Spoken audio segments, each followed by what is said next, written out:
কথা বলতে বলতেই ঘরের মধ্যে আধো অন্ধকারে একটা ছুরি ঝকঝক করে ওঠে সামনে বসে থাকা লোকটার হাতে।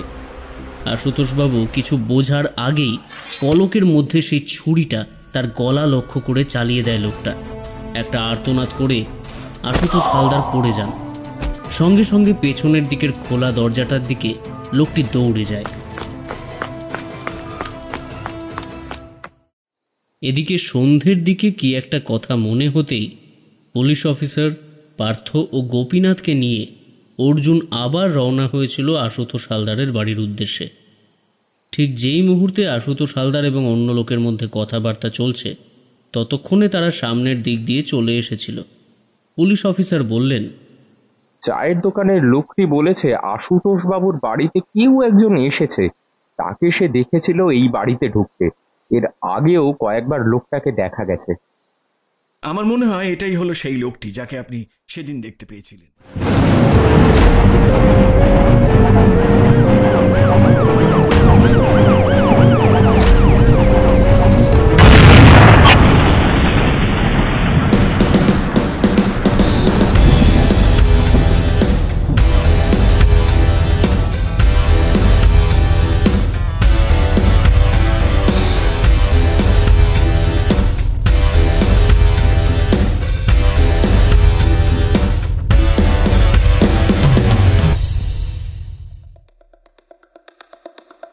নমস্কার শ্রোতা বন্ধুরা, আপনারা শুনছেন গল্প গনুর ঠিক।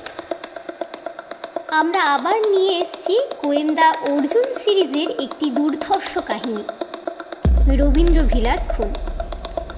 গল্পের মধ্যে রয়েছে হাজারো ষড়যন্ত্র ও একটি রহস্যজনক খুন। আর এই খুনের তদন্ত করতেই গোয়েন্দা অর্জুন আসছেন রবীন্দ্র ভিলাতে। তাহলে আর দেরি না করে আপনারাও শুনে ফেলুন এই রহস্যজনক খুনের তদন্তের কাহিনী।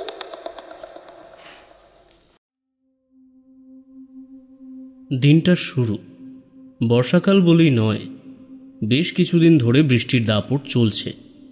যেদিন বৃষ্টি হয় না সেদিন বৃষ্টি ছাড়া কালো আকাশে মেঘ জমে থাকে। এমন অবস্থায় কোনো কিছুই ভালোভাবে করা যায় না।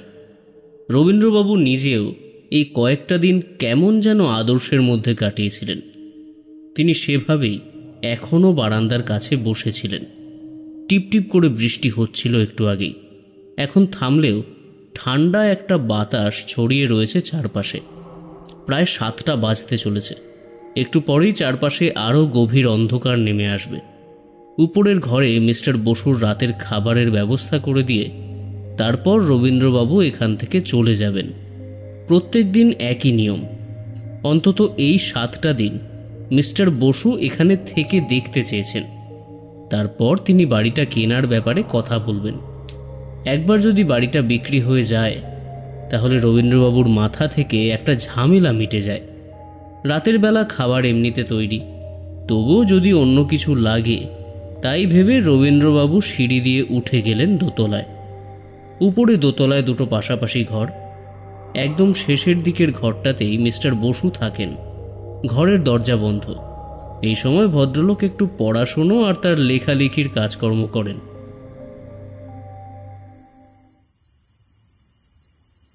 দরজার বাইরে থেকে রবীন্দ্রবাবু একবার ধাক্কা দিয়ে বললেন,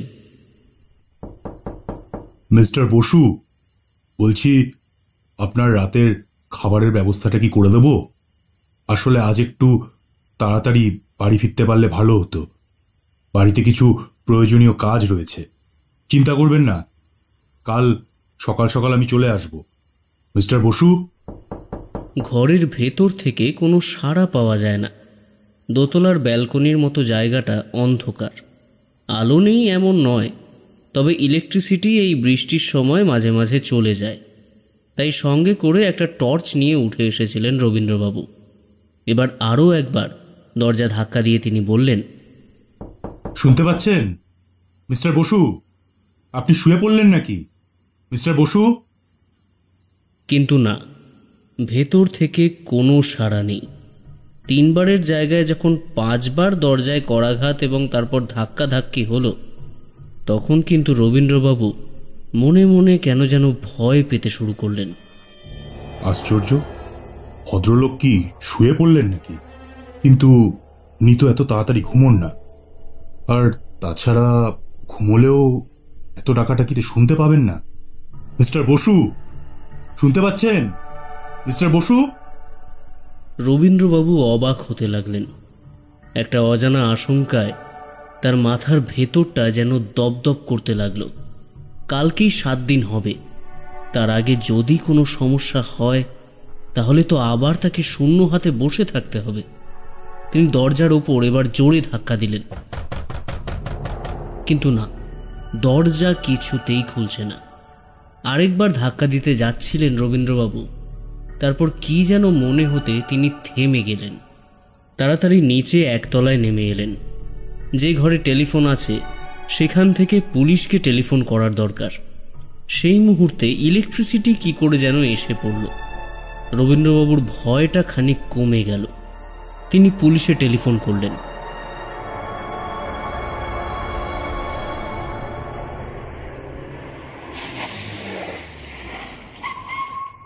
মিনিট 10 মধ্যেই পুলিশের জিপ সহ অফিসার এসে পৌঁছলেন বাড়িতে। তারপর পুলিশের সাহায্যে দরজা ভেঙে যখন ঘরের ভেতর ঢোকা হলো, তখন দেখা গেল ঘরের ভেতরে নিজের টেবিলের ওপরে হুমড়ি খেয়ে পড়ে রয়েছেন মিস্টার বসু। শরীরে প্রাণ নেই। প্রাণ যে অনেকক্ষণ আগেই বেরিয়েছে তা বোঝা যায়, কারণ সামনে একটি খোলা খাতা এবং তার সঙ্গে পেন। ঘরের মধ্যে আর তেমন কিছু নেই। কিভাবে হলো? পুলিশ অফিসার কিন্তু রবীন্দ্রবাবুকে এগোতে দিলেন না। তাকে ঘর থেকে বের করে দিলেন। ঘরের মধ্যে চারপাশটা ভালো করে পরীক্ষা করা হলো, কিন্তু কিছু পাওয়া গেল না। রবীন্দ্রবাবু বুঝতে পারছিলেন পুলিশ অফিসার তাকে সন্দেহ করছে, তাই তিনি বললেন, দেখুন অফিসার, আমি জানি আপনি আমাকে সন্দেহ করছেন। আমি এখান থেকে কোথাও যাব না, বিশ্বাস করুন। শুধু আপনার কাছে একটা রিকোয়েস্ট, আপনি আমায় একটু অনুমতি দিলে আমি মিস্টার অর্জুন রায়কে একবার ডেকে পাঠাতে চাই। উনি এখানে এলে বুঝে যাবেন যে আমি কিছু করিনি, আমি নির্দোষ। অর্জুনবাবু আমার পরিচিত। প্লিজ আপনি সেরকম হলে আমার সাথে একজন কনস্টেবলকে দিন। আমি শুধু ওনার সাথে গিয়ে একবার শুধু দেখা করব। আচ্ছা, এটা কি করে হয় বলুন তো রবীন্দ্রবাবু? ঘরের মধ্যে কোথাও কেউ নেই, কিছু নেই, ঘরের দরজা বন্ধ, অথচ তার মধ্যে খুন। এই বাড়িতে আপনি ছাড়া অন্য কেউ নেই। ভদ্রলোকের খুনটা কিভাবে হয়েছে সেটা এখনো বোঝা না গেলেও দুরকম ভাবে হতে পারে। এক্ষেত্রে আপনাকে যাওয়ার অনুমতি আমি দিতে পারছি না, ক্ষমা করবেন। অফিসার, আপনি বুঝতে পারছেন না। দেখুন, আমাকে যদি খুঁজতেই হয় তাহলে তো আমায় ঘরের ভেতর ঢুকতে হবে। ঘরের দরজা তো ভেতর থেকে বন্ধ ছিল, তাহলে আমি কিভাবে সেখানে ঢুকবো? প্লিজ প্লিজ আপনি আমায় একটা সুযোগ দিন। আমি তো বলছি আমি কোথাও পালিয়ে যাব না। এই বাড়ি আমার, আমি এখান থেকে কোথাও যাব না। Please officer. শেষে পুরোপুরিভাবে রবীন্দ্রবাবুকে যাওয়ার অনুমতি না দেওয়া হলেও টেলিফোন করার অনুমতি দেওয়া হলো। আর রবীন্দ্রবাবু টেলিফোন করলেন অর্জুন রায়কে।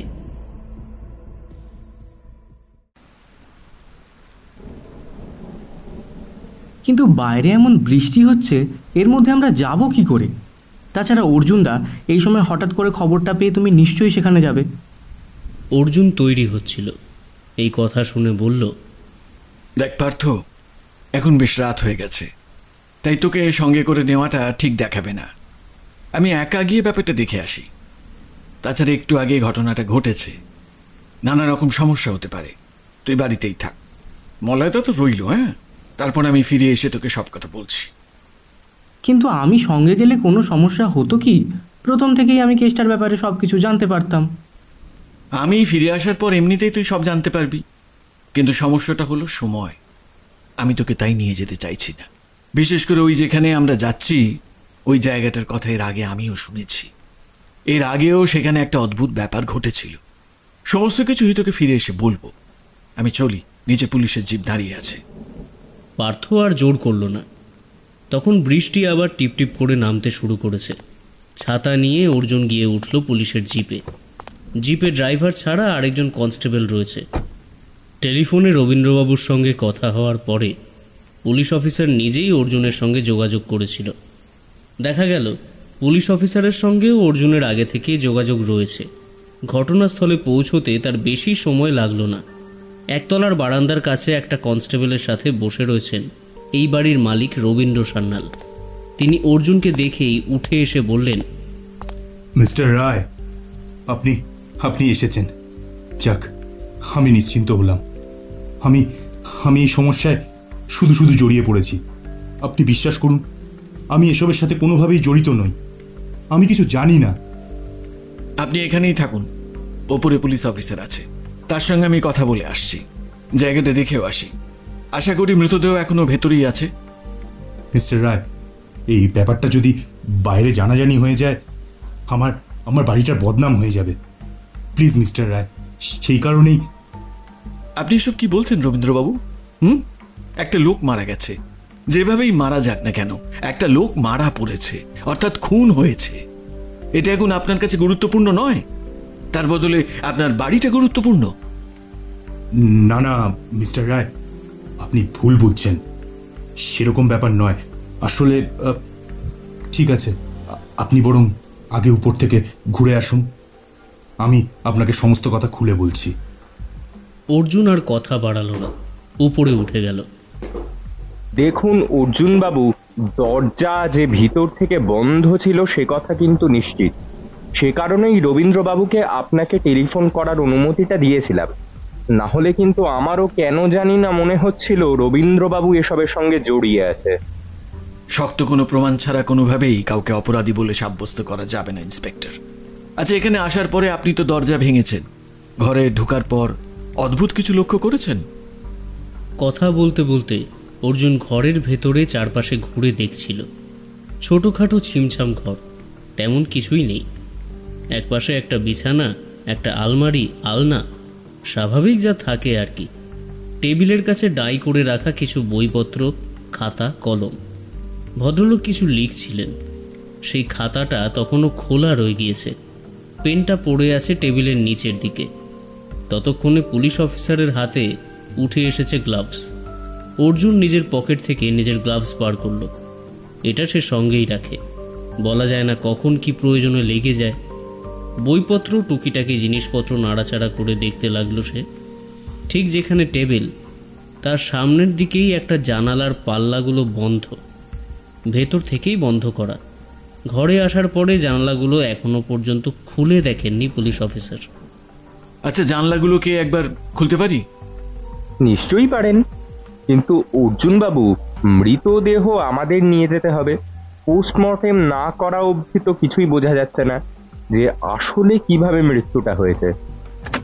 গলায় কিংবা শরীরের আর কোথাও আঘাতের কোনো চিহ্ন আছে বলে মনে হয় না। অনুমান করা যেতে পারে বাইরে থেকে কোনো কিছু দিয়ে নিঃশ্বাস বন্ধ করে, আর না হলে শরীরে বিষ প্রয়োগ। এ দুটোর মধ্যে কোনো একভাবে খুন করা হয়েছে। কিন্তু সমস্যাটা হলো কিভাবে। কিভাবে? ঘরের জানলাগুলো তো বন্ধ, সেটা এখনো বোঝা যাচ্ছে। দরজা আপনি নিজে ভেঙেছেন, তাই রবীন্দ্রবাবুর এখানে কারচুপি করার মতো কিছু নেই। দরজা বাইরে থেকে বন্ধ করে ভেতর থেকে লক করাও সম্ভব নয়। তাহলে এটাই তো বুঝতে পারছি না অর্জুন বাবু, তাই রবীন্দ্রবাবু আপনাকে ডাকার কথা বললে আমি আর না করিনি। আপনি সঙ্গে থাকলে আমাদের একটু সুবিধাই হবে। ততক্ষণে অর্জুন জানালা খুলে ফেলেছে। বাড়ির চারপাশটা পাঁচিল দিয়ে ঘেরা। হাত দু এক মতন জায়গা আছে পাঁচিল থেকে বাড়ির দেয়ালের মাঝামাঝি জায়গায়। জানালার উল্টো দিকে অন্য একটা দোতলা বাড়ি, তার চারপাশেও পাঁচিল ঘেরা। সেই বাড়ির সমস্ত দরজা জানলা সমস্ত কিছু বন্ধ রয়েছে। অর্জুন কৌতূহলী হয়ে জিজ্ঞেস করল, আচ্ছা, আপনারা যখন এখানে এসেছেন ওই বাড়িটার দিকে একবার খেয়াল করে দেখেছিলেন? ওই বাড়িতে কি কেউ ছিল? পুলিশ অফিসার এবার তাকিয়ে দেখলেন, ভালো করে দেখে তারপর বললেন, না অর্জুন বাবু, সেভাবে তো খেয়াল করা হয়নি। তবে হ্যাঁ, রবীন্দ্রবাবু টেলিফোন পেয়ে আমরা যখন এখানে আসি তার আগে কিন্তু একটি লোককে সামনের রাস্তা ধরে ছাতা মাথায় নিয়ে সামনের দিকে যেতে দেখেছিলাম। আর শুধু তাই নয়, আসার সময় লোকটাকে রবীন্দ্রবাবুর বাড়ির ঠিকানাও জিজ্ঞাসা করেছিলাম। আসলে বুঝতেই পারছেন, জায়গাটা একটু ভেতরের দিকে। এই ভদ্রলোকের ব্যাপারে কিছু কি জানা গেছে? ওই রবীন্দ্রবাবু যেটুকু জানিয়েছেন তাই। তাছাড়া তো আর কাগজপত্র কিংবা অন্যান্য কিছু এখনো পর্যন্ত আমরা দেখিনি। সব কিছুই নিয়ে যাওয়া হবে অবশ্য। ভদ্রলোকের নাম জয়ন্ত বিশ্বাস।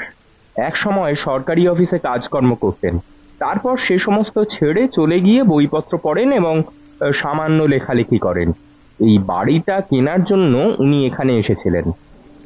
স্ট্রেঞ্জ, বাড়ি কেনার জন্য ইনি এখানে এলেন, আর তারপর এখানেই এইভাবে খুন হয়ে গেলেন। আচ্ছা, মৃতদেহ পোস্টমর্টমে পাঠিয়ে দিন। পোস্টমর্টম রিপোর্ট না আসা পর্যন্ত আমি কিছুই বুঝতে পারছি না, আর কিছু বোঝাও যাবে না। সন্দেহের ভিত্তিতে আমরা রবীন্দ্রবাবুকে আটক করতেই পারি, কিন্তু আপনি কি বলেন অর্জুনবাবু? না, সেটা করা ঠিক হবে না, কারণ রবীন্দ্রবাবুকে আপনি বেশি দিন আটকে রাখতে পারবেন না। আপনার হাতে এমন কোনো প্রমাণ নেই যাতে আপনি প্রমাণ করতে পারবেন রবীন্দ্রবাবু কাজটা করেছেন। তার চেয়ে ভালো হবে রবীন্দ্রবাবুকে নিজের মতোই থাকতে দেওয়া হোক। যদি কোনোভাবে তিনি এর সঙ্গে জড়িত থাকেন তাহলে সেটা পরে জানাই যাবে। দেখুন, আপনার অভিজ্ঞতার উপর আমার ভরসা আছে অর্জুনবাবু। আপনার কথা মতোই হবে, কিন্তু খুনটা কি করে হলো বলুন তো? আমার মনে হয় খুনটা বিষ প্রয়োগ করে করা হয়েছে, কিন্তু শরীরের মধ্যে বিষ গেল কিভাবে? রবীন্দ্রবাবু কিছু জানিয়েছেন? রাতের বেলা তিনি কিছু খেয়েছিলেন কিনা? আরে তাই তো আশ্চর্যের ব্যাপার। তো সেটাই রবীন্দ্রবাবু জানিয়েছেন। তিনি রাতের খাওয়া দাওয়ার জন্যই ভদ্রলোককে ডাকতে এসেছিলেন। তিনি শেষবার দুপুরে খেয়েছেন রবীন্দ্রবাবুর সঙ্গে, তার সাথে কিছুক্ষণ কথা হয়েছে। বৃষ্টির জন্য রবীন্দ্রবাবু দুপুরের পর থেকে বাড়িতে ফিরতে পারেননি। অর্জুন গম্ভীর হয়ে কি যেন ভাবল, তারপর জানলা দিয়ে উল্টো দিকের সেই বাড়িটার দিকে কিছুক্ষণ তাকিয়ে দেখে দীর্ঘশ্বাস ছেড়ে নেমে এলো বাইরের দিকে।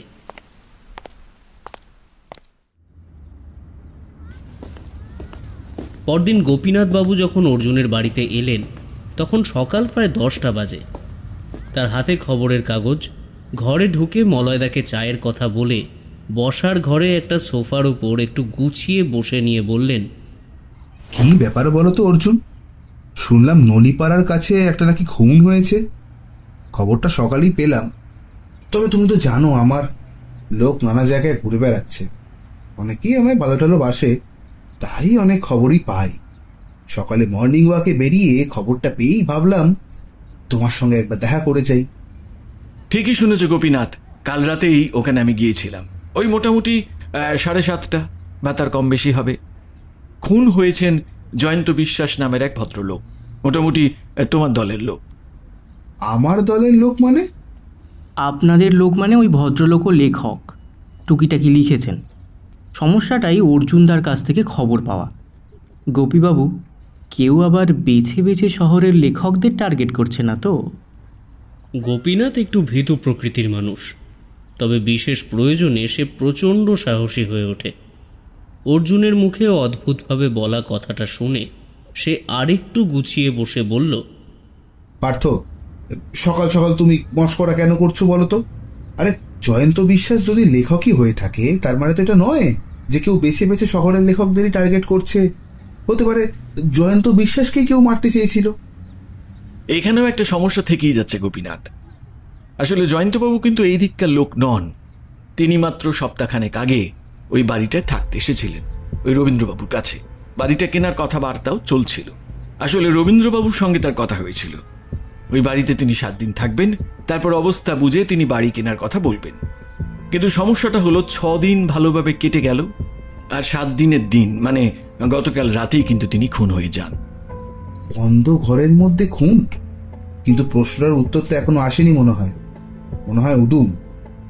খুন কিভাবে হয়েছে সেটা নিয়ে আমি ভাবছি না। বিষ প্রয়োগ কিংবা এমন কোনোভাবেই খুন হয়েছে যাতে বাইরে থেকে বোঝা না যায়। কিন্তু সমস্যাটা হলো এতটাই ঘরের ভেতরে ঢুকে খুনটা করে বাইরে বেরিয়ে গেল কি করে? যদি জানলা খোলা থাকতো তাও অন্য কথা ছিল, কিন্তু জানলাও বন্ধ ছিল। আচ্ছা অর্জুনদা, জয়ন্তবাবু নিজেই যদি যদি আত্মহত্যা করে থাকেন কোনো কারণে? অর্জুন কিন্তু চুপ করে বসে রইল কিছুক্ষণ। তিনজনেই চায়ের কাপ হাতে নিয়ে গোল টেবিলের পাশে ছড়িয়ে রাখা সোফাতে বসে রয়েছে। অর্জুন চায়ে একটা লম্বা চুমুক দিয়ে যেন সব শক্তি এক জায়গায় জড়ো করে বলল, আত্মহত্যার পয়েন্টটা আমার মাথাতেও এসেছিল পার্থ, কিন্তু একটা লোক 7 দিনের দিন একটা বাড়ি কেনার জন্য সেখানে আসার পরে হঠাৎ করে আত্মহত্যা করতে যাবে কেন? কোনো সুইসাইড নোটও নেই, কিছু লিখেছিলেন কি সেটাও আমি দেখিনি। ভদ্রলোকের ব্যাপারে খোঁজ নিয়ে দেখেছি বর্তমানে বেশ বড় 2টো উপন্যাস নিয়ে লিখছেন। কাটতে খুব একটা খারাপ নয়। তৃতীয় কাজটা নিয়েই বসেছিলেন। রাতের বেলাতে রুটি এবং মাংস খাবেন সে কথা জানিয়েছিলেন রবীন্দ্রবাবুকে। রবীন্দ্রবাবু সে ব্যবস্থাও করেছিল। এখন রাতের বেলা রুটি মাংস খাওয়ার কথা বলে নিজের তৃতীয় উপন্যাস লিখতে লিখতে কোন ভদ্রলোকের মাথায় হঠাৎ করে আত্মহত্যা চিন্তা আসতে পারে? আসতে পারে না। আর্থিক দিক থেকেও তিনি সচ্ছল ছিলেন, বাকি তেমন কোনো সমস্যাও ছিল না। তাহলে কোন কার মাথায় কি ভূত চাপে তা কি বলা যায় অর্জুন? তোমায় কি মনে হচ্ছে এটা কে করতে পারে বলো তো? রবীন্দ্রবাবু? তারই তো সবচেয়ে বেশি সুযোগ ছিল মনে হয়। কিন্তু রবীন্দ্রবাবুর বাড়িটা তো বিক্রি হওয়ার কথা ছিল, তাহলে তিনি কেন শুধু শুধু জয়ন্ত বিশ্বাসকে খুন করতে যাবেন? মোটিভ তো একটা রয়েছে এর পেছনে, অফকোর্স রয়েছে, যেটা আমরা এখনো ধরতে পারছি না, আর সেই জন্যই বুঝতে পারছি না অপরাধী কে। যাই হোক, সে বিষয়ে আমি এখন কিছুই বলতে চাইছি না। পোস্টমর্টম রিপোর্ট বের হলে খুনের ধরন থেকে আমরা কিছুটা আন্দাজ করতে পারবো।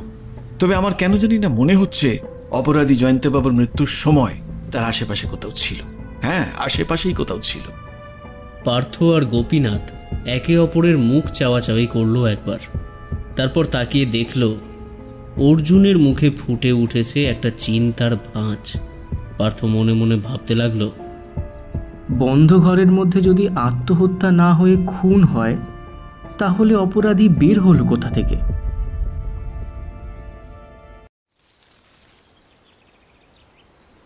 দেখুন মিস্টার রায়, পুলিশ যে আমার উপর নজর রেখেছে তা আমি জানি। আমি এই শহর থেকে কোথাও পালাবো না। ওই বাড়ি আমার, তাই ওই বাড়ির কোনো রকম বদনাম হোক সেটা আমি চাই না। তবে হ্যাঁ, জয়ন্তবাবুকে যেই খুন করে থাকুক তার কঠিন শাস্তি হোক, সেটা আমি মন থেকে চাই। আমি জানি উনি আত্মহত্যা করতে পারেন না। আত্মহত্যা করবার মতো মানুষই তিনি ছিলেন না। এমন একজন প্রাণোচ্ছল হাসিখুশি মানুষ, তিনি আত্মহত্যা করবেন এটা ভাবাই অসম্ভব।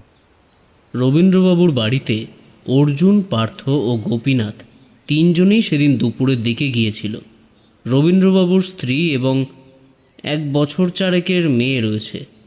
ছোট একটা ঘরে বসেই ওরা কথা বলছিল। রবীন্দ্রবাবুর স্ত্রী একটু আগেই ওদের চা দিয়ে গিয়েছে, কিন্তু কেউই চায়ের কাপ তুলে নেয়নি। আপনার সমস্ত কথাই আমি বুঝতে পারছি, কিন্তু যেহেতু আপনার বাড়িতে ব্যাপারটা ঘটেছে সেহেতু প্রথম সন্দেহ আপনার দিকেই থাকবে। তবে দরজা বন্ধ থাকায় আপনার দিক থেকে একটা অ্যালিবাই আছে। আচ্ছা, পাশের বাড়িতে কে থাকে? মানে ওই যে পাশের বাড়িটা, আপনার দোতলার ঘরে জানলা থেকে দেখা যায় যেটা, ওখানে কে থাকে? ওই বাড়িতে থাকেন আশুতোষ হালদার, তবে সব সময় থাকেন না, মাঝে মাঝে আসেন। আসলে মিস্টার রায়, ওই বাড়িটার একটা ভুতুড়ে বলে বদনাম আছে। আশুতোষবাবু তো অনেক দিন ধরেই বাড়িটা বিক্রি করার চেষ্টা করছেন, কিন্তু ওই ভুতুড়ে বদনাম থাকার জন্য কেউই ওই বাড়ি কিনতে চাইছে না। আমি নিজে দেখেছি মিস্টার রায়, ওই বাড়ি ছাদের উপর রাতের বেলা কারা যেন হেঁটে বেড়ায়। পার্থ স্পষ্ট বুঝতে পারল গোপীনাথ যেন সামান্য জড়সড় হয়ে বসলো তার গা ঘেঁষে। তাই দেখে সে আস্তে আস্তে বলল, গোপীনাথ বাবু, আপনি এত ভূতের গল্প লেখেন কি করে? এইটুকু কথা শুনে যদি ভয় পান। গোপীনাথ যেন নিজেকে সামলে নেওয়ার চেষ্টা করে বলল, আহা পার্থ, তুমি বুঝবে না। ভূতের গল্প লেখা আর ভূতের গল্প শোনা দুই কিন্তু আলাদা।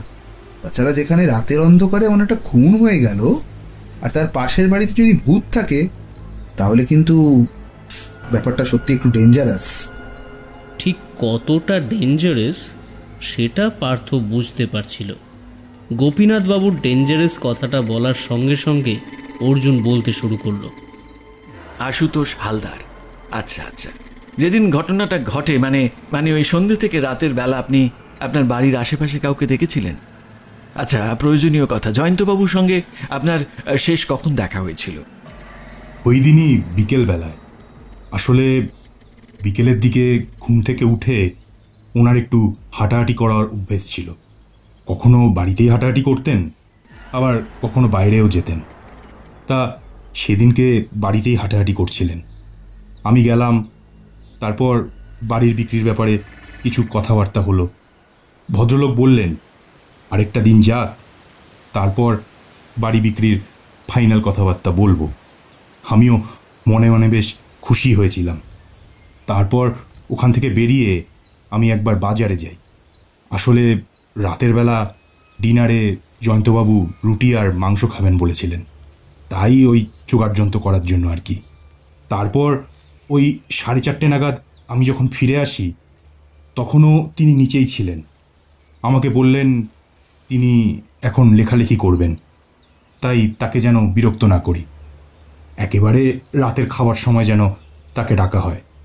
তারপর থেকে আমি আর ওনাকে ডাকিনি, একেবারে ওই রাতের খাওয়ার সময় ডাকতে গিয়েছিলাম। তার মানে 4:30 পর থেকে আপনি যখন উপরে ওঠেন, এই সময়ের মধ্যে যে কোনো সময় খুনটা হতে পারে, হতে পারে সেটা বিকেলের দিকেও। একটা কথা আমি কিছুতেই বুঝতে পারছি না অর্জুন, যদি বাইরে থেকেই কেউ ঘরেও ঢুকেও থাকে, ধরে নিলাম ঢুকেছে, তাহলে সে ব্যাপারে জয়ন্তবাবু এতটা অসাবধান হবেন কেন?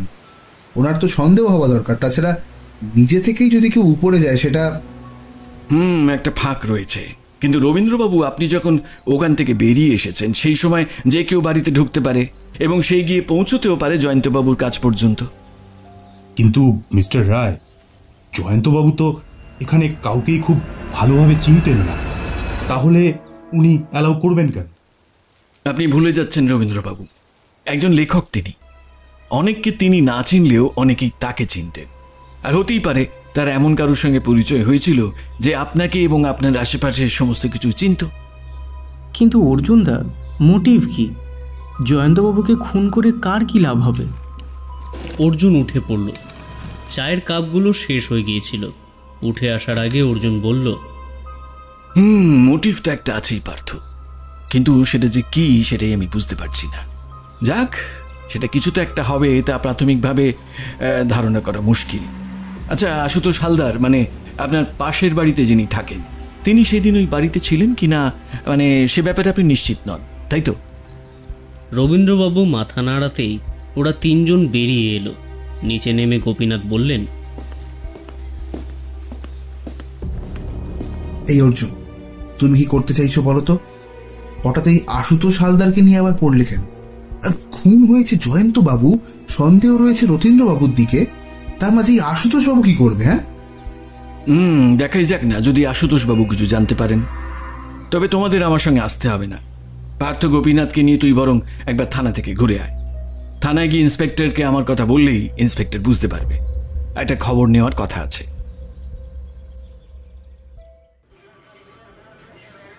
খবর আর কিছুই নয়, পোস্টমর্টমের রিপোর্ট। তার একটা কপি তৈরি করে রাখার কথা বলেছিল অর্জুন। সেটাই হাতে হাতে পেয়ে গেল ওরা। পুলিশ অফিসার বললেন, দেখো পার্থ, তোমায় বললে তুমি হয়তো বুঝতে পারবে।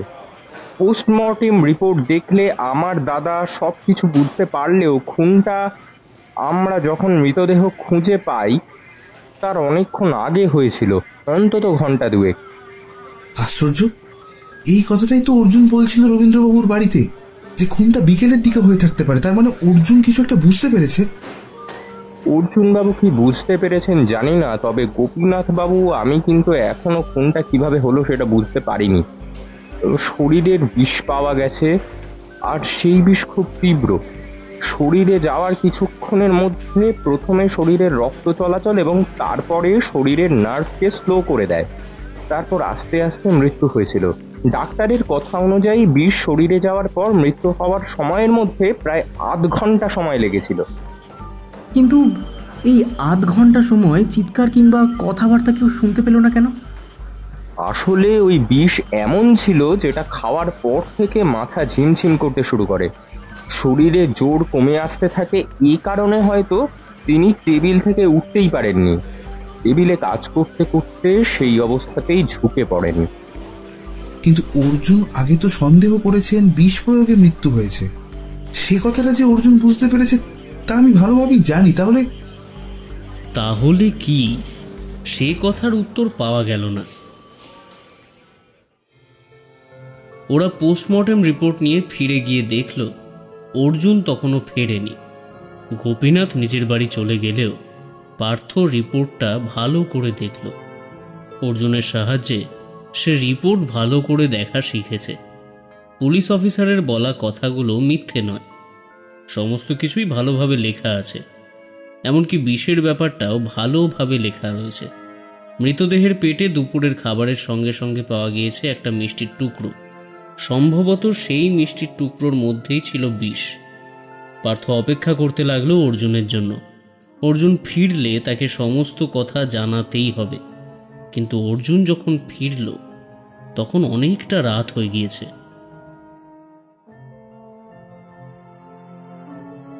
গন্ডগোল যে একটা হয়েছে পার্থ, সেটা আমি আগেই বুঝতে পেরেছিলাম। কিন্তু আশুতোষ বাবুর সঙ্গে কথা বলার পরে সেই গন্ডগোলটা যে কতটা বড় সেটা ভালোভাবে বুঝতে পারছি। কেন, কি হয়েছে? আর তুমি এত ভাবছো কেন? মনে হয় ঠিক আছে, কিন্তু না না, কিছুই ঠিক নেই। এসব কিছুর মধ্যে অনেক বড় একটা জটিল ব্যাপার রয়েছে পার্থ। তবে মাঝখান থেকে জয়ন্তবাবুর মৃত্যুটা শুধু শুধু হলো। এসবের মধ্যে সে নিজের প্রাণটা হারালো। আমায় একটু খুলে বলবে কি? খুলে বলার মতো এখনো পর্যন্ত তেমন কিছু হয়নি রে। আমি একটা অনুমান করেছি, তার উপর ডিপেন্ড করে কিছু একটা করতে হবে। তবে তার জন্য অন্তত আরো একটা দিন সময় লাগবে। পার্থ কিছুতেই বুঝতে পারছিল না আসলে অর্জুন ঠিক কি ভাবছে। জয়ন্তবাবুর মৃত্যু, রবীন্দ্রবাবু, আশুতোষ হালদার বলে পাশের বাড়ির একটা নতুন মানুষের উদ্ভব, সব কিছুর মধ্যে পার্থর মাথার ভেতরটা কেমন যেন গুলিয়ে যেতে শুরু করেছে। শুধু অর্জুনের মুখের দিকে তাকিয়ে সে বুঝতে পারছিল অর্জুন কিছু ভাবছে, গভীরভাবে ভাবছে। রাতে অনেকক্ষণ পর্যন্ত অর্জুন জেগে রইল, খাতা নিয়ে বসে কি যেন করল। মাঝে মাঝে রাতের বেলাতে টেলিফোন করে কার সঙ্গে যেন কথা বলল। পার্থ অনেকক্ষণ শুনেছিল। তারপর কখন যে ঘুমিয়ে পড়েছিল তার নিজেরই মনে নেই। পরের দিন সকালে ঘুম থেকে উঠে জানতে পারল অর্জুন কোথায় বেরিয়ে গিয়েছে। আচ্ছা, তোমার কি মনে হয় জয়ন্তবাবুকে খুনটা কে করেছে? রবীন্দ্রবাবু নাকি অন্য কেউ? রবীন্দ্রবাবুর পক্ষে খুন করার সুযোগ সম্ভাবনা সবই ছিল। প্রথমে আমি মনে করেছিলাম ব্যাপারটা অন্যরকম কিছু হতে পারে, কিন্তু পরে একটা কথা ভেবে দেখলাম। রবীন্দ্রবাবু বিকেলবেলা জয়ন্তবাবুর সঙ্গে দেখা করে ওখান থেকে বেরিয়ে মাংস কিনে তার বাড়িতে যান এবং তারপর সেখান থেকে আবার ফিরে আসেন সন্ধেবেলা। ওই দুই সময়ের মধ্যে তিনি কিন্তু একবারও জয়ন্তবাবুর সঙ্গে দ্বিতীয়বার দেখা করেননি, সত্যিই করেননি। সেটা কিন্তু তিনি ছাড়া অন্য কেউ বলতে পারবেন না। আর ওই বাড়িতে আর কেউ থাকে না। কিন্তু নিজের বাড়িতে থাকা একটা লোককে কেন রবীন্দ্রবাবু খুন করতে যাবে? ওইখানেই আমার প্রথম সমস্যা। সেটা হলো মোটিভ। বরঞ্চ উল্টো মোটিভটা রয়েছে। পরদিন হলেই জয়ন্তবাবু এই বাড়ি কেনার ব্যাপারে কথা বলতেন। এমনকি গোবিন্দবাবুর স্ত্রীর সঙ্গে কথা বলেও আমি জানতে পেরেছি তারা বেশ খানিকটা অর্থ কষ্টে রয়েছেন, যে কারণে ওই বাড়িটা বিক্রি করার কথা তারা অনেক দিন ধরেই ভাবছেন। অত বড় বাড়িতে থাকা তাদের পক্ষে ব্যয়বহুল। তাছাড়া সে বাড়ির মেরামত করা থেকে শুরু করে দেখাশোনা করা অনেক ঝামেলা রয়েছে। সে কারণেই প্রায় মাসখানেক বা তার বেশি সময় ধরে ওরা ওই বাড়িটা বিক্রির চেষ্টা করছিল। তার মানে জয়ন্তবাবুর মৃত্যু মানে ওই বাড়িটার বিক্রির সম্ভাবনা এখন বন্ধ, তাতে সবচেয়ে বেশি ক্ষতি হয়েছে রবীন্দ্রবাবুর। সেক্ষেত্রে আমার মনে হয় না অর্জুন যে কাজটা তিনি করবেন। এই একটা কারণেই বারবার রবীন্দ্রবাবুর থেকে সন্দেহের তীরটা ঘুরে আশুতোষ হালদারের দিকে চলে যাচ্ছে। পার্থ আর গোপীনাথ প্রায় একসঙ্গে বলে ওঠে, আশুতোষ হালদার? তিনি কোথা থেকে আসছেন সেটাই তো বুঝতে পারছি না অর্জুন। সবই বুঝতে পারবি, সময় হলেই সব বুঝতে পারবি। মনে আছে রবীন্দ্রবাবু বলেছিলেন আশুতোষ হালদারের বাড়িটা ভুতুরে বলে একটা বদনাম আছে। তার বাড়িতে রাতের বেলা ছাদের ওপর কিছু একটা দেখা যায়। আশুতোষবাবুর বাড়ির ওই ভুতুরে বদনামের পেছনে হাত রয়েছে কিন্তু এই রবীন্দ্রবাবুর। এ কথায় গোপীনাথ এবং পার্থ যার পর নাই অবাক হয়ে গেল। ঠিক তখনই টেলিফোনটা বেজে উঠতে অর্জুন উঠে গিয়ে টেলিফোনটা তুলল।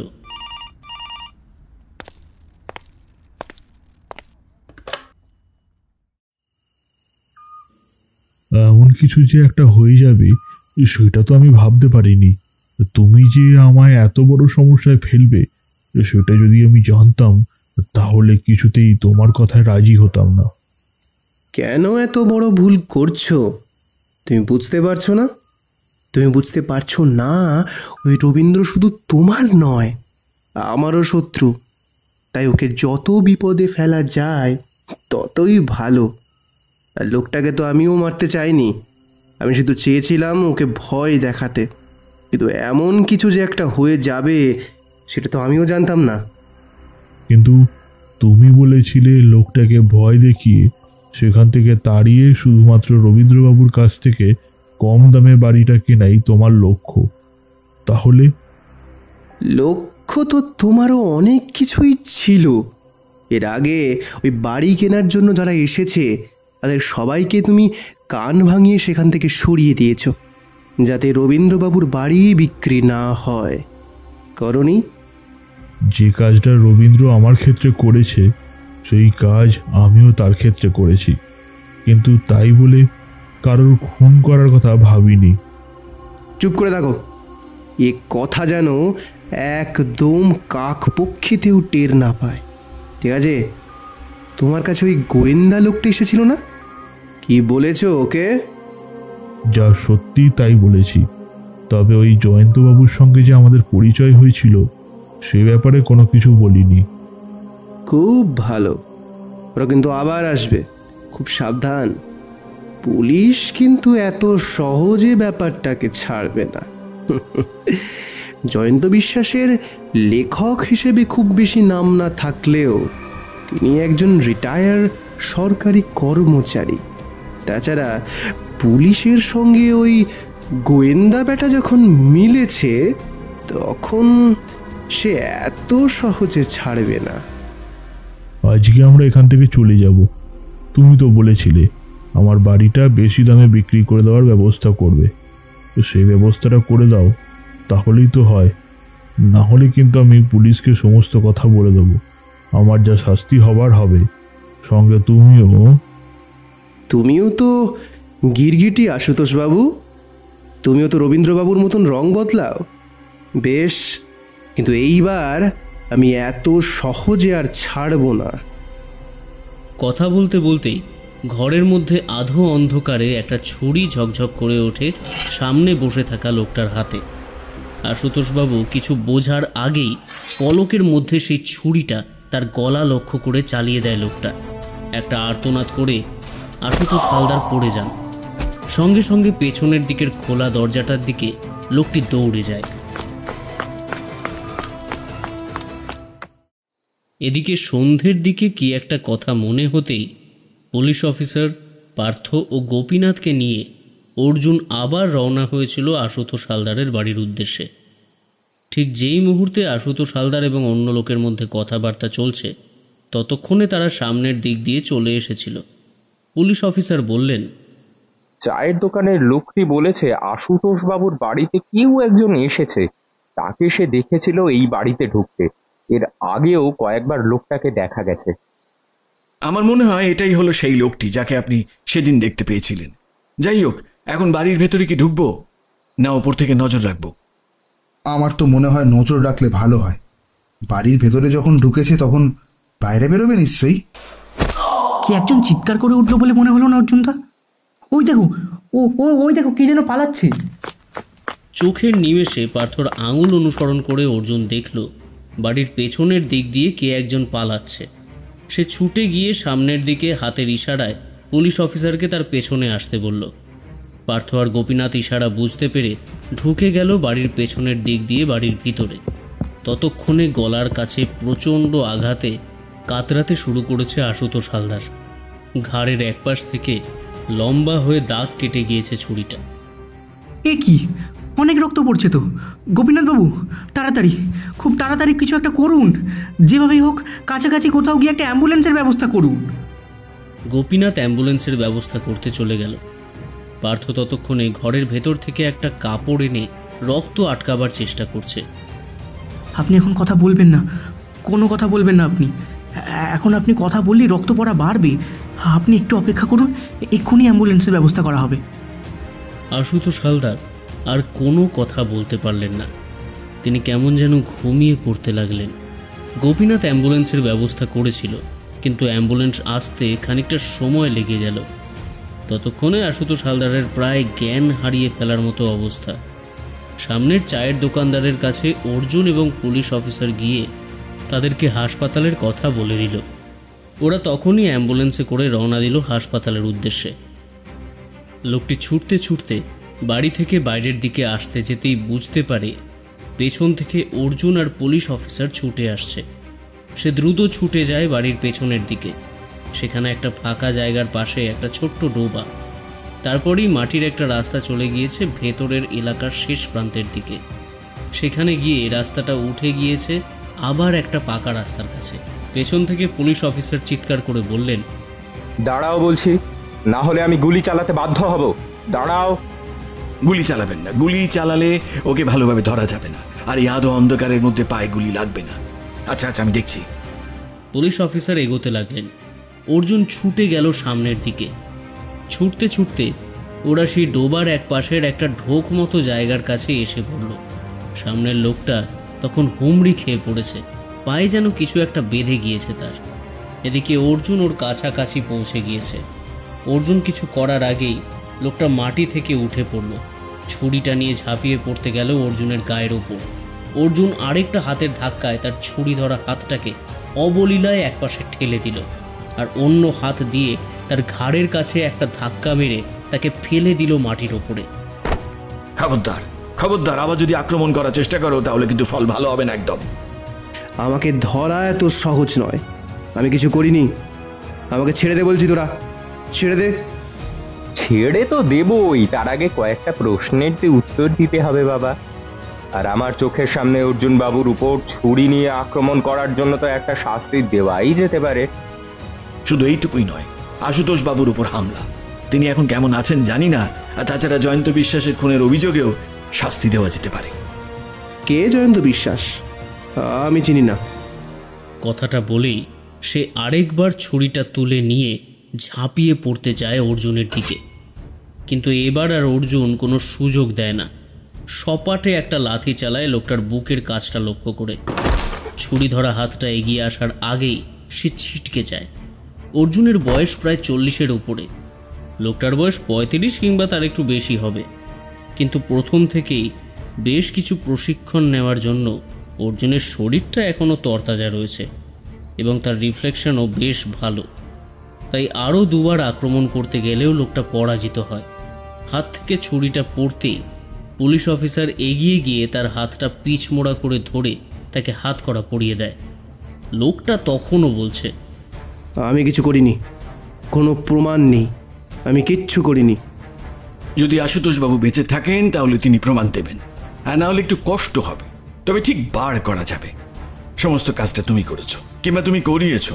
আচ্ছা, এই রবীন্দ্রবাবুর সঙ্গে তুমি মিলেই তো আশুতোষ বাবুর বাড়িটাকে ভুতুরে বলে রটিয়ে দিয়েছিলে, তাই না? তারপরে কি হলো? রবীন্দ্রবাবু বেইমানি করলো, তাই তো? এই কথায় লোকটার মুখটা হা হয়ে গেল।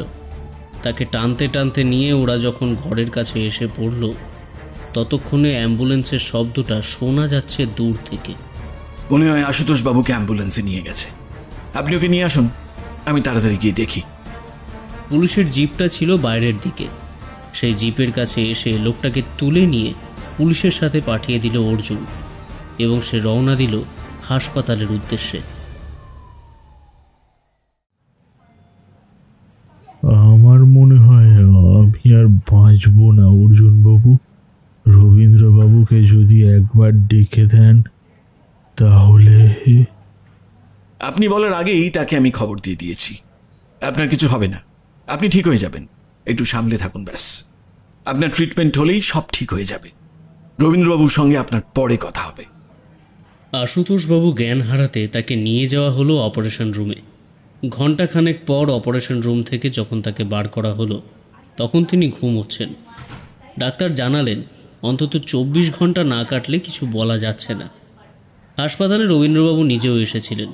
রবীন্দ্রবাবু, অর্জুন, গোপীনাথ ও পার্থ বসে আছে হাসপাতালের একটা বাইরের বেঞ্চের কাছে। আশুতোষবাবুর নিজের বলতে কোনো আত্মীয় স্বজন নেই। উফ, আমার জন্য শুধুমাত্র আমার আমার জন্যই এই সমস্ত কিছু হয়েছে। এই এই সব কিছুর জন্য আমি দায়ী। আমার একটা সামান্য ভুলের জন্য যে এত কিছু হবে সেটা আমি কল্পনাও করতে পারিনি মিস্টার রায়, বিশ্বাস করুন। কিন্তু সন্দেহ করেছিলেন, আপনি সন্দেহ করেছিলেন যে এই সমস্ত কিছুর পেছনে আশুতোষ হালদারের হাত থাকলেও থাকতে পারে। এই কথা আপনি আপনার স্ত্রীকে বলেছিলেন, কিন্তু সে ব্যাপারে খোঁজ করতে গিয়ে যদি আপনার করা অন্যায়টা বেরিয়ে আসে, তাই আপনি এসব কথা আমাদের জানাতে চান, তাই না? আশুতোষবাবু যখন তার বাড়ি বিক্রি করার চেষ্টা করছিলেন তখন ওনার স্ত্রী ছিলেন অসুস্থ। ওনার স্ত্রীর চিকিৎসার জন্যই ওনার অনেক টাকার দরকার ছিল, তাই তিনি বাড়িটা বিক্রি করতে চাইছিলেন। কিন্তু অনেক চেষ্টা করেও বাড়িটা বিক্রি করতে পারছিলেন না। আসলে খদ্দের আসছিল, কিন্তু আমি সেই সমস্ত খদ্দেরদের কাটিয়ে দিচ্ছিলাম, কারণ আমার মনে হয়েছিল ওনার বাড়িটা বেশি দামে বিক্রি হয়ে গেলে আমার বাড়িটার কেউ কিনবে না। আর তাছাড়া আমার পাশের বাড়ি, ওটা বিক্রি হবে আর আমি চুপ করে বসে থাকবো, এটা তো হয় না। তাই অনেক রকমভাবে চেষ্টা করেছিলাম, কিন্তু শেষ পর্যন্ত যখন কিছুই করতে পারছিলাম না তখন ওই দীপঙ্করকে কাজে লাগিয়ে ওই বাড়িটা যে ভুতুড়ে সেই বদনাম রটিয়ে দিয়েছিলাম।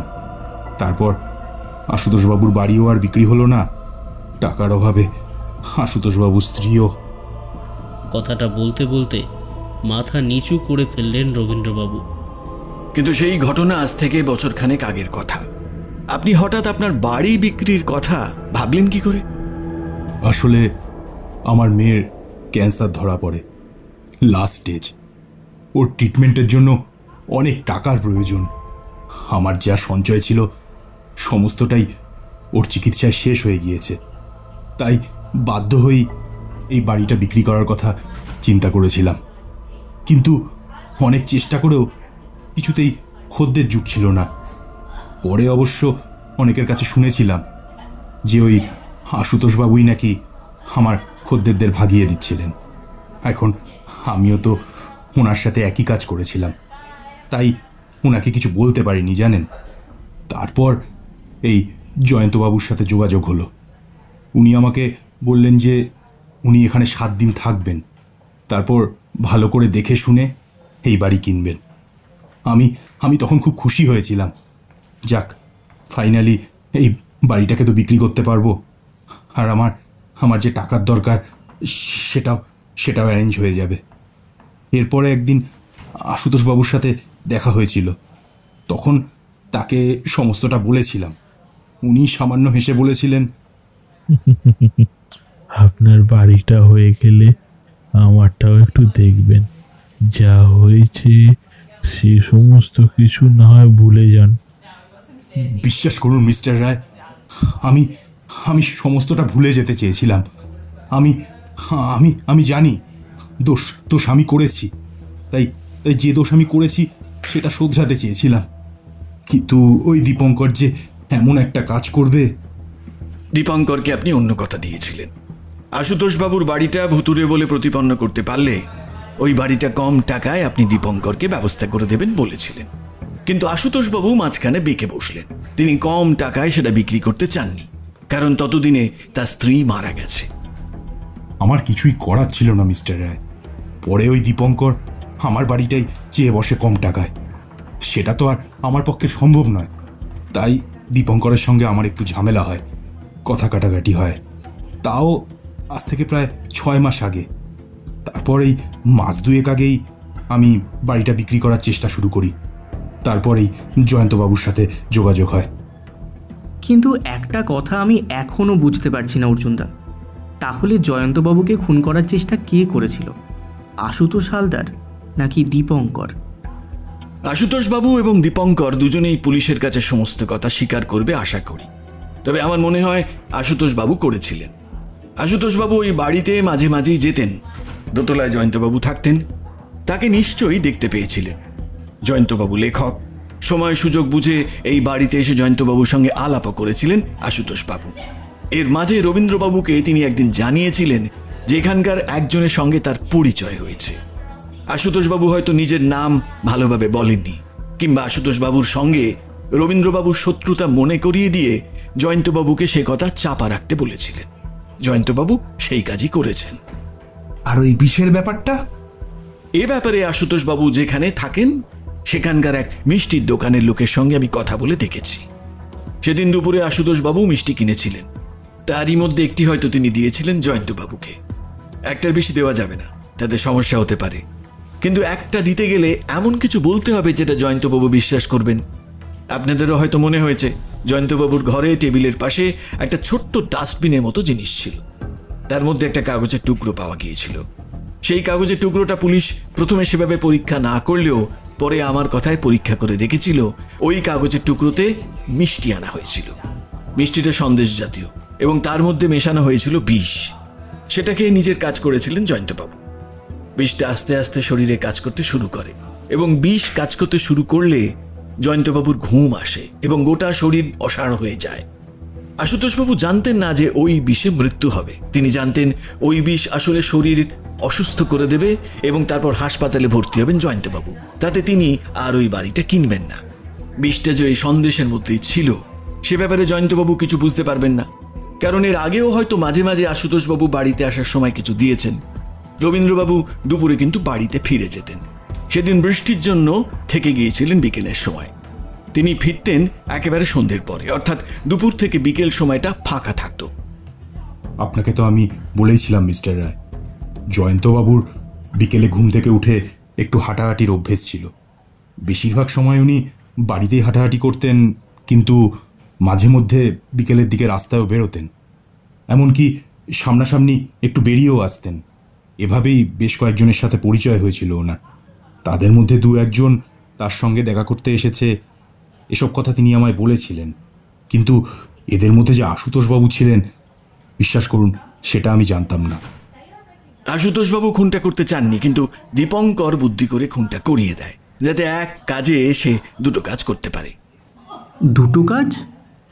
তখন অর্জুন উঠে দাঁড়ালো। অপারেশন থিয়েটার ঘরের জানালাটার সামনে এখান থেকে দেখা যায় আশুতোষবাবু ঘুমোচ্ছেন, গলার কাছে এক গাদা সাদা ব্যান্ডেজ। দীপঙ্কর দুদিক থেকেই লাভবান হতে চেয়েছিল।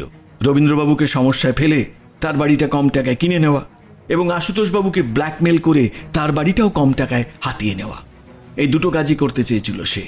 কিন্তু দুটো কাজ একসঙ্গে করতে গিয়ে তাকে সমস্যায় পড়তে হলো। হয়তো আশুতোষবাবু বেঁচে থাকলে কিছুই স্বীকার করতেন না, কিন্তু তাকে আক্রমণ করে দীপঙ্কর সবচেয়ে বড় ভুলটা করে ফেলল। সমস্ত কিছু সূচনা হয়েছিল রবীন্দ্রবাবুর আশুতোষবাবুর বাড়িটাকে ভুতুড়ে বলে প্রতিপন্ন করার চেষ্টার মধ্যে দিয়ে, তাই না রবীন্দ্রবাবু?